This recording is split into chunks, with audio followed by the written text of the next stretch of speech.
atau Dia bab 56. Berpikir untuk melakukan seperti yang diucapkan ibunya. Sampailah Siti dan Bobby di ibu kota. Ketika sampai di ibu kota, pasangan itu terlihat bingung. Bobby tinggal di apartemen, sedangkan Siti tinggal di ruko. "Turunkan aku dan ibu di ruko," ujar Siti. "Loh, kok di ruko?" timpal ibunya yang tidak setuju. "Aku tinggal di sana, Bu," saut Siti lagi. "Iya, dulu, tapi sekarang kamu telah menikah. Jadi kemana suamimu pergi, kamu harus ikut. Bobby, bawa kami ke rumahmu." "Baik, Bu." Bobby memutar arah haluan. Siti mengerucutkan bibirnya. Jika ada ibunya, dia tidak bisa semena-mena kepada Bobby. Tapi dia bersyukur, karena ibunya akan pulang besok dengan Bobby. Dan ketika itu, dia akan kembali ke ruko. Setelah melewati persimpangan dan beberapa rambu lalu lintas, mobil sampai di depan gedung yang menjulang sangat tinggi. Siti dan Ibu Lulu menatap gedung itu dari dalam mobil. Kepala mereka menengadah ke atas, melihat berapa lantai apartemen itu. Sampailah mereka di basement. Untuk semua penghuni apartemen memiliki tempat parkir khusus yang disesuaikan dengan lantai apartemen. "Bob, besar sekali rumah kamu," ujar Ibu Lulu. "Mobil kamu juga banyak." Ibu Lulu terperangah melihat banyaknya mobil berjejer di basement.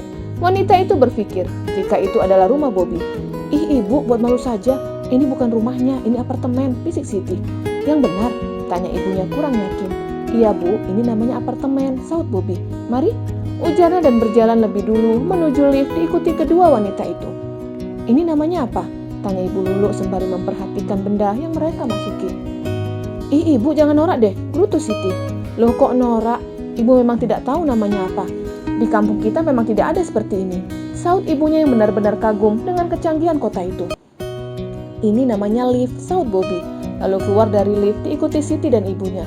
Mereka mengikuti langkah Bobby, menyusuri lorong, dan berhenti pada satu pintu yang sama dengan pintu yang ada di lorong itu. Bobby menempelkan kartu ke arah samping pintu, dan pintu langsung terbuka. "Bobby, apa itu?" "Shh," tanya Ibu Lulu lagi. "Kartu," saut Bobby sembari menyimpan kembali kartunya.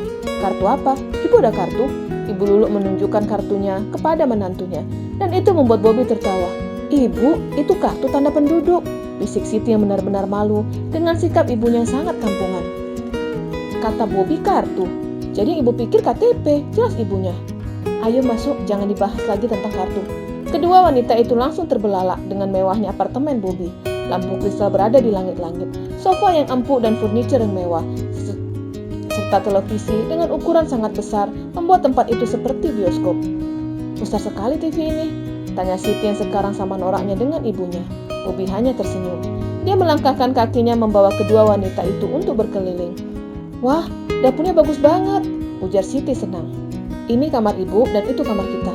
Bobby menunjuk kamar yang ukurannya lebih besar dari kamar tamu. "Boleh ibu masuk?" tanya wanita itu yang sudah sangat penasaran dengan kamar yang akan ditempatinya selama semalam. "Silakan, Bu," saut Bobby dan masuk ke dalam kamarnya. Siti bukan mengikutinya, melainkan masuk ke dalam kamar ibunya. Tapi baru saja dia masuk, sudah diusir ibunya. "Ini kamar ibu, kamar kamu di sana bersama Dodi," teriak ibunya yang sengaja melakukan itu agar anaknya kembali ke kamar semestinya. Siti mengentakkan kakinya dan berlalu menuju kamar Bobby. Ketika masuk, dia melihat Bobby. "Bobby, kamu di mana?" panggilnya, lalu tatapannya menatap balkon yang terbuka. Dia mendekati balkon, lalu mendengar Bobby sedang berbicara dengan seseorang.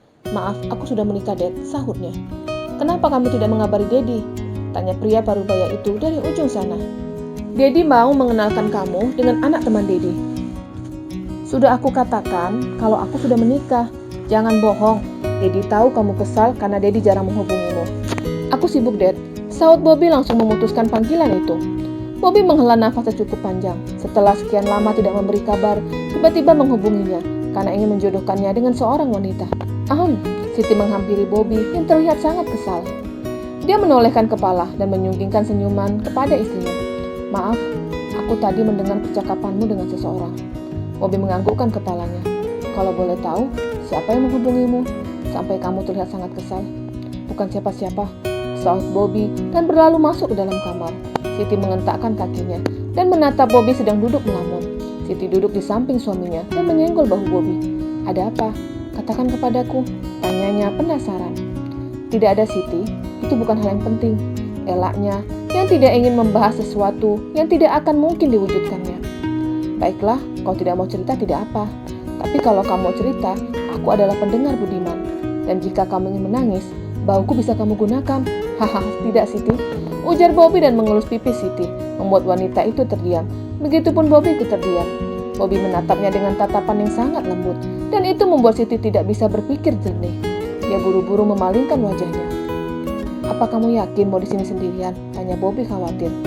Iya, aku tidak bisa ikut. Kalau kamu ke kampung, aku akan tinggal di ruko. Tapi kenapa? Tanya Bobby bingung. Aku baru di tempat ini. Rasanya takut saja dengan tempat ini. Tapi setelah aku balik dari kampung, kamu harus kembali ke sini, ujar Bobby. Iya, saut Siti cepat. Dia menyukai tempat mewah itu. Malam hari, suara bel terdengar cukup kencang di depan pintu. Bobby buru-buru membuka pintu dan tidak berapa lama dia datang dengan membawa banyak tentengan. Apa itu? Tanya Ibu Lulu penasaran. Ini makanan, saut Bobby, lalu meletakkan semua makanan ke atas meja. Kamu pesan? Tanya Siti yang baru saja bergabung. Dia datang dengan celana pendek di atas paha dan baju kaos yang membentuk tubuh membuat Bobby melirik ke arah istrinya. Ketika berada di rumah Nenek Risma, Siti memakai pakaian yang panjangnya di bawah lutut. Tapi malam ini dia mengenakan celana pendek yang membuat pahanya terlihat. Apa dia ingin menggodaku? Bobby bergumam dalam hatinya dan tidak menyadari jika Siti ada di depannya.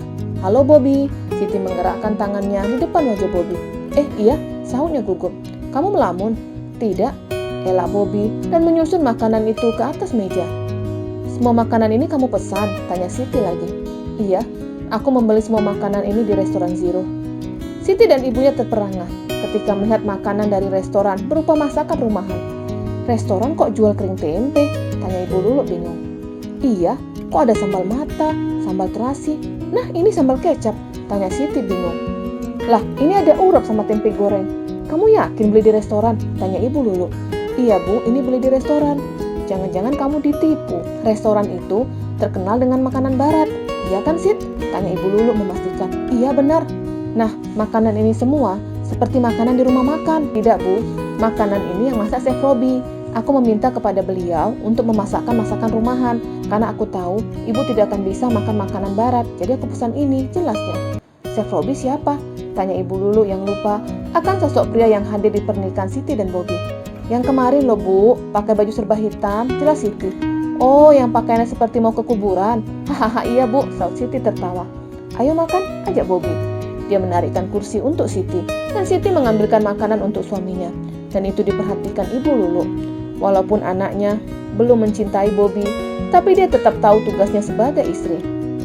Siti, jangan KB. Ucapan Ibu Lulu membuat Siti tersedak.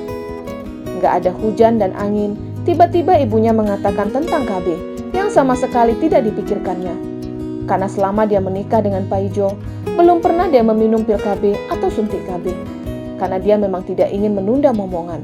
Tapi ucapan ibunya membuatnya berpikir untuk melakukan itu. Bersambung.